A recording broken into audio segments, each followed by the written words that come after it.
базовые товары, такие как хлеб, молоко, стоят в 2-3 раза больше. Топливо стоит в 10-11 раз больше. 90% от этой суммы – это логистика. Те сложившиеся исторические практики, вот мы специально, я бы сказал, поразивший нас пример привели, когда поселок Депутатский в Якутии снабжается углем из Хакасии.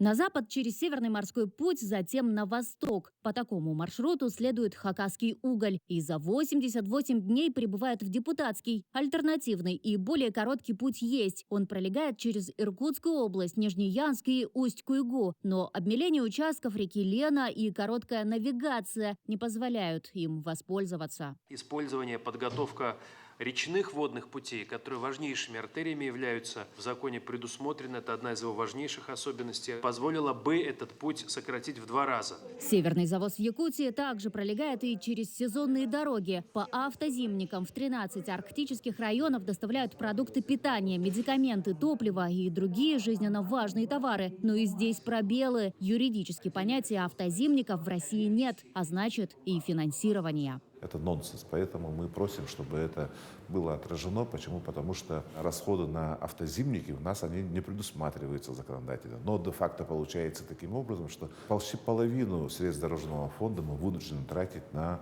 содержание автозимников. И, конечно, если бы это законодательное и нормативное обеспечение понятия автозимников появилось, то у нас расходы, соответственно, и на дорожный фонд увеличились бы.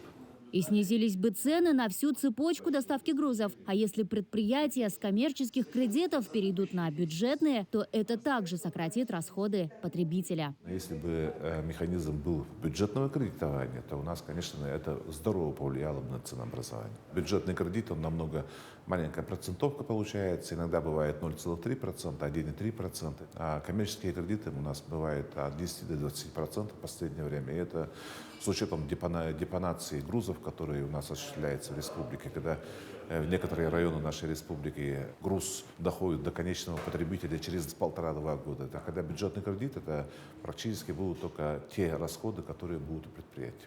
От северного завоза зависит жизнь 68 тысяч жителей Якутской Арктики, всего около 3 миллионов граждан в 25 регионах страны. А из-за неэффективного устройства цены на севере выше в 2-3 раза, чем в среднем по стране. Топливо дороже в 11 раз. Закон отразит все нюансы закупки, логистики, меры господдержки. Будет создан единый оператор северного завоза по стране. Работа новой системы ожидается с 2024 года.